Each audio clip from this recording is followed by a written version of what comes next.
फौज की कोई सियासी तरजीह नहीं। DGSPR की पेशावर में प्रेस कॉन्फ्रेंस, कहा हमारे लिए कोई लीडर अच्छा या बुरा नहीं, सारे काबिल एहतराम है, लेकिन अगर कोई समझता है कि उसकी सियासत पाकिस्तान से बड़ी है तो यह कबूल नहीं। जमहूरियत आइन के मुताबिक है, ये हमारे लिए काबिल एहतराम है। इसी सिस्टम से मुल्क ने आगे बढ़ना है। हम रियासत और अवाम के लिए जान देते हैं, किसी की सियासत के लिए नहीं। आज कौन कह रहा है कि ऑपरेशन ना करें, बातचीत करें? कौन फर्द वाहिद है जो कह रहा है कि वो सूबाई हुकूमत कबूल नहीं जो दहशत गर्दों के खिलाफ कार्रवाई करे? कौन सा शख्स है जो हमेशा कह रहा है कि दहशत गर्दों से बात करनी चाहिए? पहले वो रियासत का हिस्सा थे, अब नहीं हैं। ये अवाम को कंफ्यूज करने के लिए है। कौन है जो कह रहा है कि पाकिस्तान की सिक्योरिटी की गारंटी काबुल देगा? इस गुमराहकुन और मुजरिमाना सोच की कीमत फौज और अवाम अदा कर रहे हैं। इसने बातचीत की, क्या हल निकला? दोहा मुआहिदा का भी नतीजा देख लिया। क्या खारजी नूर वली और इनके जत्थे से बात कर लें जो हिंदुस्तान के साथ बैठकर प्लानिंग करता है?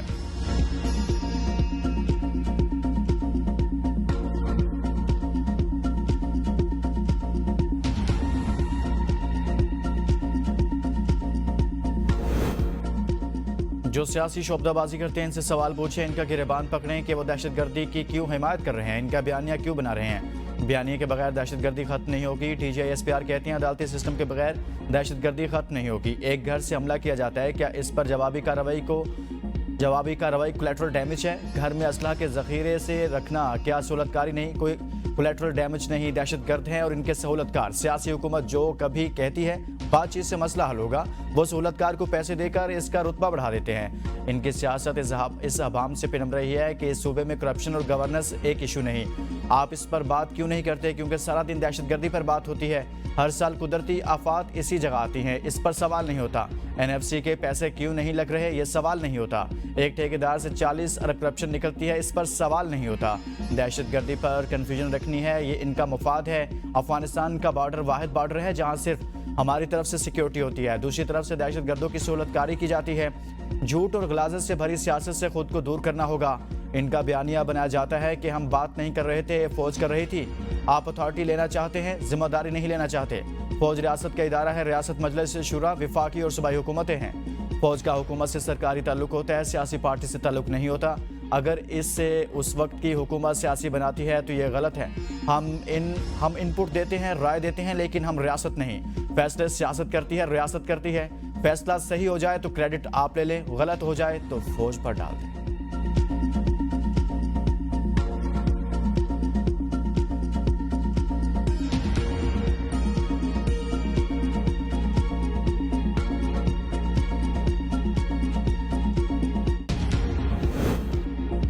रियासत 9 मई के मुकदमात की जामिन है, इसमें मुलविस अफराद अपने अंजाम को पहुंच रहे हैं। DGSPR की प्रेस कॉन्फ्रेंस, कहा कानूनी अमल को मजबूत किया जाना चाहिए।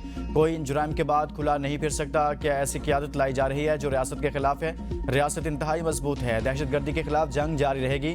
क्या हम ये अफोर्ड कर सकते हैं कि सियासी शोबदाबाजी की वजह से लड़ाई रुक जाए? ये हमारी बका का मसला है।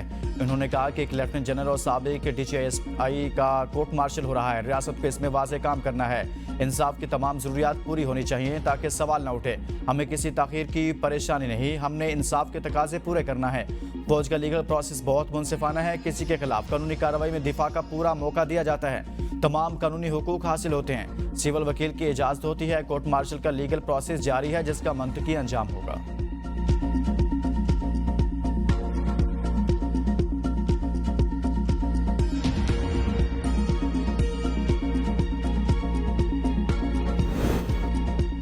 नेशनल एक्शन प्लान पर जो लोग अमल नहीं करना चाह रहे, इनके ज़ाती और सियासी मफाद हैं। DGSPR ने कहा कि चॉइस एक ही है, अगर आज़ाद और खुददार गैरतमंद कौम के तौर पर जीना है, और वो ये है कि इन दहशतगर्दों और खारिज के खिलाफ लड़ना है। हमारे एक तरफ भारत है, एक तरफ अफगानिस्तान।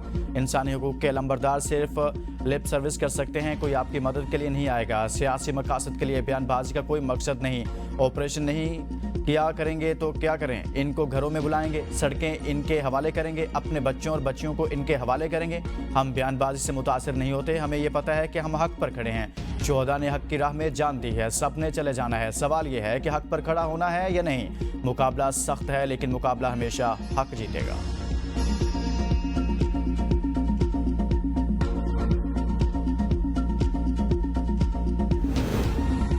सिक्योरिटी फोर्सेज का फितनल खारिज को भरपूर जवाब। औरंगजेब हमले में मुलविस 30 खारजी अंजाम को पहुंचा दिए गए। सिक्योरिटी ज़राए के मुताबिक lieutenant colonel Junaid Tariq, major Tayyab Rahat और 9 जवानों की शहादत में मुलविस दहशतगर्दों को हलाक कर दिया गया।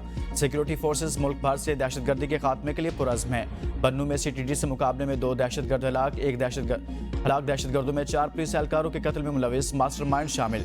दहशतगर्द खालिद ने 2023 में CTD और पुलिस एहलकारों पर मुतअद्दिद हमले किए। दहशतगर्दों के कब्जा से 2 क्लाशनकोव, 6 मैगजीन और 2 दस्ती बम बरामद। दहशतगर्दों के चंद साथी फरार हो गए। सदर मुमलिकत का औरंगजेब में भारतीय सरपरस्ती खारिज के खिलाफ सिक्योरिटी फोर्सेज की जुर्रतमंदाना कार्रवाई पर खिराज तहसीन। कहा, मुसल्लह अफवाज ने भारतीय सरपरस्त खारिज के नेटवर्क को तोड़कर कौम का सर फखर से बुलंद कर दिया। Lieutenant colonel Junaid Tariq, major Tayyab Rahat और दीगर शुहदा की कुर्बानियों को कौम हमेशा याद रखेगी।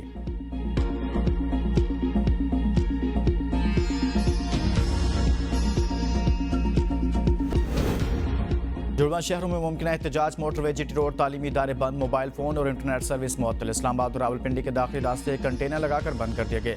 रेड जोन D चौक, नादरा चौक को कंटेनर लगाकर मुकम्मल बंद कर दिया गया। जुड़वा शहरों में मेट्रो बस सर्विस मुअत्तल। लाहौर में मेट्रो और ऑरेंज लाइन ट्रेन सर्विसेज भी बंद। फैजाबाद, सिक्स रोड, चांदनी चौक और लियाकत बाग के पास पुलिस की भारी नफरी तैनात। मरी रोड पर कारोबारी मराकज़ बंद, होटल्स भी बंद रखने के अहकाम जारी। मुख्तलिफ इलाकों में ट्रैफिक जाम, शहरियों को शदीद मुश्किलात का सामना। लाहौर और रावलपिंडी के बेशतर निजी और सरकारी तालीमी इदारों में छुट्टी दे दी गई। पंजाब यूनिवर्सिटी के आज होने वाले LLB के इम्तहानात मुलतवी। मुरीद के गुजरात, झेलम और पंजाब के दीगर कई शहरों में GT रोड भी बंद कर दिया गया। पंजाब में 10 दिन के लिए दफ़ा 144 नाफिज। असला की नुमाइश और अवामी इज्तिमात पर पाबंदी आयद। नोटिफिकेशन के मुताबिक सूबे में अमन व अमा कायम रखने के लिए जलसे, जुलूस और धरनों पर पाबंदी होगी। अजान और खुतबा के अलावा लाउड स्पीकर का इस्तेमाल भी ममनू होगा।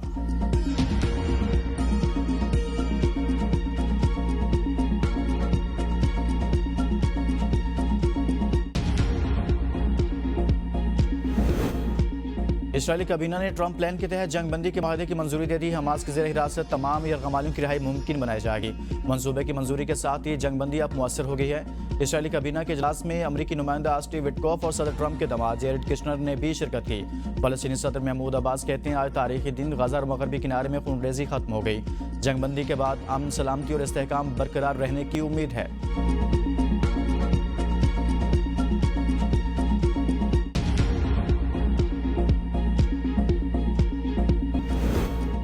वज़ीर आला KP का इस्तीफ़ा मुअम्मा बन गया। इस्तीफ़ा ताहाल गवर्नर हाउस को न मिल सका। आईनी बहरान का खदशा, इस्तीफ़ा आया या नहीं, मुतज़ाद दावे।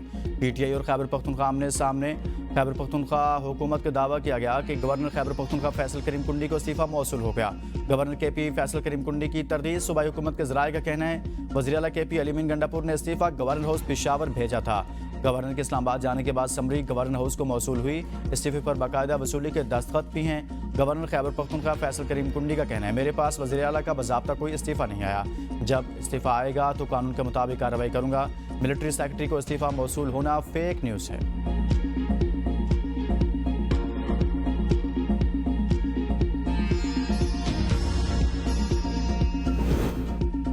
अलीमीन गंडापुर वज़ीर आला हाउस से डेरा इस्माइल खान रवाना। स्टाफ और सिक्योरिटी एहलकारों ने नेक तमन्नाओं के साथ रुखसत किया।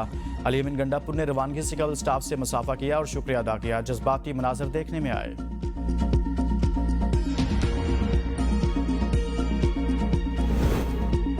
तहरीक इंसाफ की पार्लिमानी पार्टी इजलास में 1 दर्जन से ज्यादा अरकान असम्बली गायब। 92 अरकान में सिर्फ 76 ने इजलास में शिरकत की, 17 गायब रहे। साबिक सूबाई वज़रा भी शामिल। शकील खान, अब्दुल करीम, उस्मान बिटनी, मोहम्मद इशफाक, फजल इलाही और आसिफ महसूद भी इजलास से गायब पाए गए। शफी जान, ताज मोहम्मद, तारिक रियानी और दीगर ने भी इजलास में शिरकत नहीं की।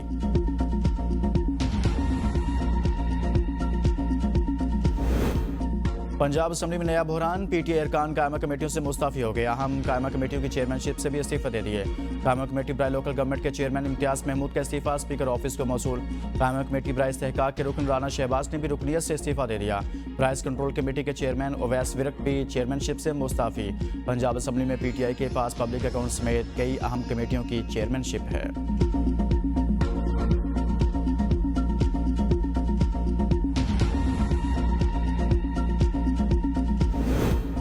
हुकूमती काविशों की बदौलत मुआशी इस्तेहकाम हासिल कर लिया। तमाम मुआशी इशारिया मस्बत रुझान जाहिर कर रहे हैं। वज़ीर ख़ज़ाना मोहम्मद औरंगजेब का सऊदी सरमायाकारों के ओवरसीज चैम्बर ऑफ कॉमर्स में तकरीब से वर्चुअल खिताब। कहा, पाकिस्तान में सऊदी सरमायाकारों का खैर मकदम करते हैं। सरमायाकारों को साजगार माहौल की फराहमी हुकूमत की जिम्मेदारी है। 3 बड़ी रेटिंग एजेंसियों ने पाकिस्तानी मुआशी शहरियों को मुस्बत करार दिया। तवानाई और टैक्स में दीगर मुआशी शोबों में बुनियादी इस्लाहात के एजेंडे पर अमल पैरा हैं। इस्लाहाती अमल मुतल्लिका अफ्रीकों की मुशावरत से आगे बढ़ा रहे हैं। सऊदी अरब के विजन 2030 से बहुत कुछ सीख सकते हैं। सैलाब ज़दगान की बहाली का चैलेंज दरपेश है। IMF की सालाना मीटिंग के सिलसिले में आज रात वाशिंगटन रवाना होंगे।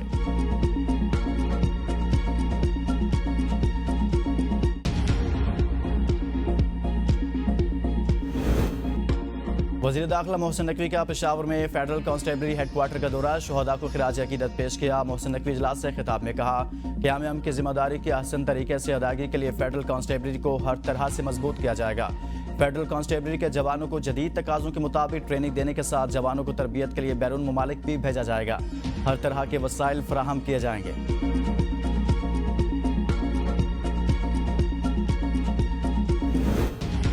कराची में बिजनेस कम्युनिटी की अहम शख्सियात को भत्ते की पर्चियां मिलती हैं। धमकियों पर कार्रवाइयों के दौरान 4 भत्ताखोर पुलिस मुकाबलों में मारे गए।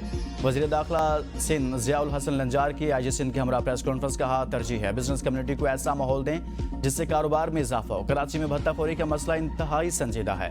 एडिशनल IG सिंध पुलिस ने कहा 2 हफ्तों के अंदर हमने 20 से ज़ायद भत्ताखोर पकड़े। कार्रवाइयों के बाद भत्ताखोरी के वाक़यात में कमी आई।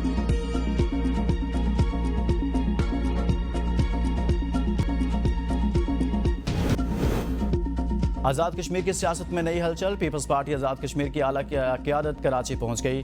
मुशावरती इजलास आज शाम 5:30 बजे होगा। फ़रियाल तालपुर इजलास की सदारत करेंगी। बिलावल भुट्टो जरदारी के इजलास में शिरकत मुतवक्के। आज़ाद कश्मीर में अवामी एहतजाज मुआहदे और इसके असरात पर ब्रीफिंग दी जाएगी। आज़ाद कश्मीर हुकूमत के साथ इत्तेहाद तंजीमी मामलात और सियासी फैसले एजेंडे का हिस्सा। साबिक वज़ीर आज़म राजा परवेज़ अशरफ भी कराची पहुंचे।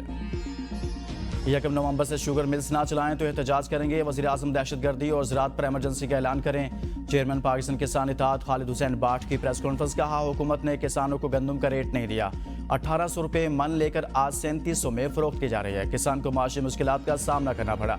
गंदम में 1 DAP यूरिया डालते हैं। गंदम के 1 एकड़ पर 1,82,000 रुपये खर्च आता है। किसानों को माफिया और ब्लैकमेलर कहा जाता है। कपास पर 1,60,000 फी एकड़ खर्च आता है। गन्ना 350 से 400 रुपये मन खरीद कर चीनी 165 रुपये में फरोख्त की गई। पंजाब में पहली मरतबा मुख्तसर तरीन मुद्दत में खुसूसी बच्चों के 5000 से ज़ायद दाखिले का नया रिकॉर्ड कायम। गरीब बच्चों को मरियम नवाज ऑटिज़म स्कूल में मुकम्मल तौर पर मुफ्त थेरेपी और तालीम दी जाएगी। वज़ीर आला के ज़ेर स्पेशल एजुकेशन इजलास में अहम फैसले। स्पेशल एजुकेशन मराकज़ के लिए मजीद 48 नई बसों की फराहमी। बच्चों, असातिज़ा और स्टाफ के लिए यूनिफॉर्म और डिज़ाइन की भी मंजूरी दे दी गई। दुनिया भर से बेहतरीन माहिरीन ऑटिज़म की खिदमत हासिल की जाएंगी।